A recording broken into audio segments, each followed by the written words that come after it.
कल्पना कीजिए, एक रात जब दुनिया सो रही हो, अचानक आकाश फट पड़ता है। लाल नीली चमकें जैसे कोई राक्षस जाग उठा हो। दूर कहीं पहाड़ों के बीच एक शहर की सड़कें कांप उठती हैं। लोग भागते हैं, चीखें गूंजती हैं, लेकिन कोई सुनने वाला नहीं। ये सिर्फ एक सपना नहीं, ये हकीकत का वो चेहरा है जो हर तरफ फैल रहा है। क्यों ये आग जो सालों से सुलग रही थी अब भड़क उठी। एक तरफ वो देश जो खुद को दुनिया का सबसे ताकतवर मानता है, दूसरी तरफ वो जो अपनी ताकत को छिपा कर रखता है, लेकिन जब गुस्सा आता है तो पूरी दुनिया हिल जाती है। और बीच में एक छोटा सा मुल्क जो अपनी जमीन के लिए लड़ रहा है, लेकिन उसकी लड़ाई ने सबको खींच लिया। क्या ये सिर्फ तेल की लड़ाई है, या परमाणु बम का डर, या फिर पुरानी दुश्मनी जो पीढ़ियों से चली आ रही है? हर तरफ सवाल, लेकिन जवाब वो तो अभी छिपे हुए हैं। धमाकों की गूंज में, खून की नदियों में और उन लाखों जिंदगियों में जो अभी भी उम्मीद की तलाश में तड़प रही हैं। क्या आप तैयार हैं इस राज को खोलने के लिए? क्या आप जानना चाहते हैं कि ये जंग क्यों छिड़ी और ये हम तक कैसे पहुंच गई? रुकिए, अभी तो शुरुआत है। सच्चाई का तूफान अभी आना बाकी है। जय हिंद दोस्तों, आज हम बात करने वाले हैं एक ऐसी जंग की जो न सिर्फ मध्य पूर्व को जला रही है बल्कि पूरी दुनिया को झुलसा रही है। क्यों इजराइल और अमेरिका और ईरान की वॉर चल रही है, पूरी जानकारी देंगे। और इससे भारत को या पूरे वर्ल्ड को क्या नुकसान हो रहा है अब तक की पूरी जानकारी देंगे। दोस्तों, ये 2026 की वो हकीकत है जो फरवरी के आखिर से शुरू हुई और अप्रैल तक पहुंच गई है। अमेरिका और इजराइल ने ईरान पर हमले बोले, ईरान ने जवाब दिया और अब ये जंग फैल रही है। लेकिन क्यों? चलिए स्टेप बाय स्टेप समझते हैं। पहले थोड़ा बैकग्राउंड, फिर करंट अफेयर्स और आखिर में हम पर असर। तैयार? चलो शुरू करते हैं। सबसे पहले दोस्तों समझिए कि ये दुश्मनी नई नहीं, ये सालों पुरानी है। इजराइल और ईरान के बीच टेंशन 1979 से है, जब ईरान में इस्लामिक रेवोल्यूशन हुआ।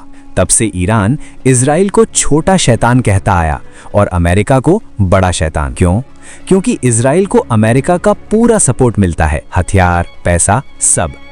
ईरान का कहना है कि इजराइल फिलिस्तीन पर कब्जा करके वहां के लोगों को दबा रहा है। 2023-24 में गाजा वॉर ने आग में घी डाला। हमास ने इजराइल पर अटैक किया, इजराइल ने जवाब दिया। ईरान ने बैक से सपोर्ट किया, फिर लेबनान में हिजबुल्लाह से झड़पें, और अब 2026 में फरवरी के अंत में इजराइल ने सीधे ईरान पर स्ट्राइक्स किए। Nuclear sites, missile base, leadership को टारगेट। अमेरिका ने ज्वाइन किया क्योंकि ईरान ने अमेरिकी बेस पर मिसाइलें दागी। दोस्तों, ट्रिगर क्या था? जनवरी 2026 में ईरान ने अपना नया मिसाइल टेस्ट किया जो इजराइल तक पहुंच सकता था। इजराइल ने कहा ये थ्रेट है, और बूम, 28 फरवरी को पहला बड़ा अटैक। इजराइल के एयरफोर्स ने तेहरान के पास स्ट्राइक्स किए। ईरान ने जवाब में हॉर्मुज़ स्ट्रेट में शिपिंग को ब्लॉक करने की धमकी दी। अमेरिका ने अपने शिप्स भेजे और 1 मार्च को दुबई में अमेरिकी कंसुलेट पर अटैक हो गया, ईरान ने क्लेम किया। अब स्टेटस क्या है? 4 मार्च 2026 को इजराइल और अमेरिका ने ईरान के एयर डिफेंस को तोड़ा है। तेहरान पर ड्रोन अटैक्स किए। फिर ईरान ने गल्फ में रिवेंज लिया। सऊदी और यूएई के ऑयल फील्ड्स पर मिसाइलें दागी। कैजुअलिटीज, ईरान में 500 से ज्यादा सिविलियन डेड हो गए। इजराइल में 100+, अमेरिका के 6 सोल्जर्स शहीद हो गए। इजराइल का goal? Regime change in Iran. लेकिन ईरान कह रहा है हम लड़ते रहेंगे जब तक इजराइल का खात्मा न हो। ये सब सुनकर लगता है ना जैसे 3rd वर्ल्ड वॉर की शुरुआत। लेकिन दोस्तों, असली सवाल ये है इससे दुनिया को क्या हो रहा, और खासकर भारत को। चलिए पहले ग्लोबल इम्पैक्ट देखते हैं। दुनिया की इकोनॉमी पहले से ही कोविड और यूक्रेन वॉर से जूझ रही थी। अब ये oil prices sky rocket. Iran Hormuz straight control करता है, जहां से 20% ग्लोबल ऑयल जाता है। ईरान ने जो ब्लॉकेज की धमकी दी है उससे ब्रेंट क्रूड $150 प्रति बैरल हो गया। IMF कह रहा है ग्लोबल ग्रोथ 3.1% से गिरकर 2.5% हो जाएगी। इन्फ्लेशन बढ़ेगी क्योंकि ट्रांसपोर्ट कॉस्ट ऊपर हो रही है। फाइनेंशियल मार्केट्स, स्टॉक्स क्रैश हो रहा है। नैस्डैक 10% डाउन हो गया है। यूरोपीय इंडिसेस 8% डाउन हो गए हैं। रिफ्यूजी क्राइसिस, ईरान से लाखों लोग भाग रहे हैं। टर्की और इराक में कैंप्स। और मिलिट्री, अमेरिका ने 50,000 ट्रूप्स मूव किए, लेकिन ट्रंप को डाउट है कि ये वॉर कितने महीने चलेगी। इजराइल कहता है मंथ्स लगेंगे। ईरान के गार्डियंस ऑफ रेवोल्यूशन ने कहा हम क्लस्टर म्यूनिशंस यूज करेंगे, वॉर क्राइम हो या ना हो। अब भारत पर फोकस करते हैं। दोस्तों, हमारा देश 85% ऑयल इंपोर्ट करता है, ज्यादातर मिडिल ईस्ट से। ईरान हमारा पुराना पार्टनर था, लेकिन सैंक्शंस की वजह से कम हो गया है। अब प्राइसेस $150 पर पर पेट्रोल 150 रुपए लीटर, डीजल 130 रुपए तक हो गया है। इन्फ्लेशन 8% से ऊपर हो गया है।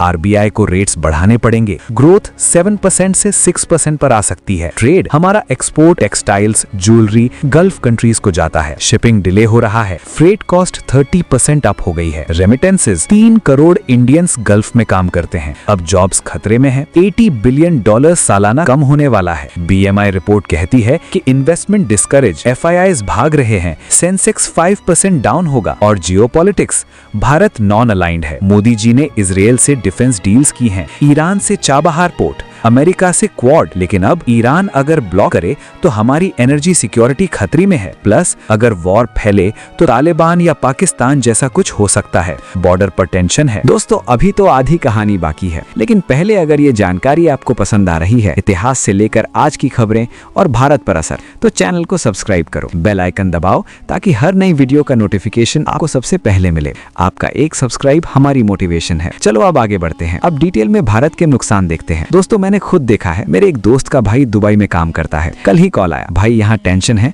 फ्लाइट्स कैंसिल हो गई हैं। ये सिर्फ एक स्टोरी नहीं है, लाखों की। गल्फ से रेमिटेंसेस 20% गिर सकती है। केरल, यूपी, बिहार, ये स्टेट्स सबसे ज्यादा हिट हो सकती हैं। ऑयल इंपोर्ट हम ईरान से कम लेते हैं, लेकिन सऊदी, यूएई से ज्यादा। हॉर्मुज ब्लॉक होने के बाद route change, Africa round cost 40% up हो गया। रिजल्ट, मैन्युफैक्चरिंग कॉस्ट ऊपर, एक्सपोर्ट कम हो जाएगा। ऑटो सेक्टर पहले से मंदा, अब और टाटा, मारुति सब प्रभावित। ग्लोबल चेन, इंडिया का आईटी, फार्मा सब इंपोर्टेड रॉ मटेरियल पर। इन्फ्लेशन से consumer spending down. RBI governor कह रहे वॉचफुल रहें, लेकिन रियलिटी, किसान पहले से महंगाई से जूझ रहे हैं। अब फर्टिलाइजर प्राइसेस भी अप, क्योंकि नेचुरल गैस ईरान से आती है। पूरी दुनिया पर यूरोप में एनर्जी क्राइसिस, रशिया के बाद ईरान, चीन को भी हिट, क्योंकि वो ईरान का बड़ा बायर। लेकिन छोटे देश बांग्लादेश, श्रीलंका, वो तो डूब जाएंगे। आईएमएफ की वार्निंग, अगर वॉर 6 महीने चले तो ग्लोबल रिसेशन। फ्यूचर क्या? एक्सपर्ट्स कहते हैं इजराइल रिजीम चेंज चाहता है, लेकिन ईरान स्ट्रांग है। Underground bunker, missile stock. America Trump के अंडर प्रेशर, लेकिन पब्लिक ओपिनियन अगेंस्ट। ईरान अगर न्यूक्लियर ट्रिगर करे तो गॉड फॉरबिड। भारत के लिए सलाह, diversify energy, renewables push, diplomacy. हम यूएन में पीस कॉल करें, लेकिन दोस्तों ये वॉर सबको सिखा रही है शांति कितनी जरूरी। तो दोस्तों, ये थी पूरी स्टोरी। क्यों ये जंग छिड़ी, कैसे फैली और हम पर क्या बरप रहा। उम्मीद है आपको सारी जानकारी मिल गई, लेकिन याद रखना, ये सिर्फ न्यूज नहीं, हमारी जिंदगी का हिस्सा। अगर वीडियो अच्छा लगा तो लाइक, शेयर और हाँ, सब्सक्राइब जरूर करना। कमेंट्स में बताओ तुम्हें क्या लगता है ये कब खत्म होगी। नेक्स्ट वीडियो में मिलते हैं किसी और टॉपिक पर। जय हिंद।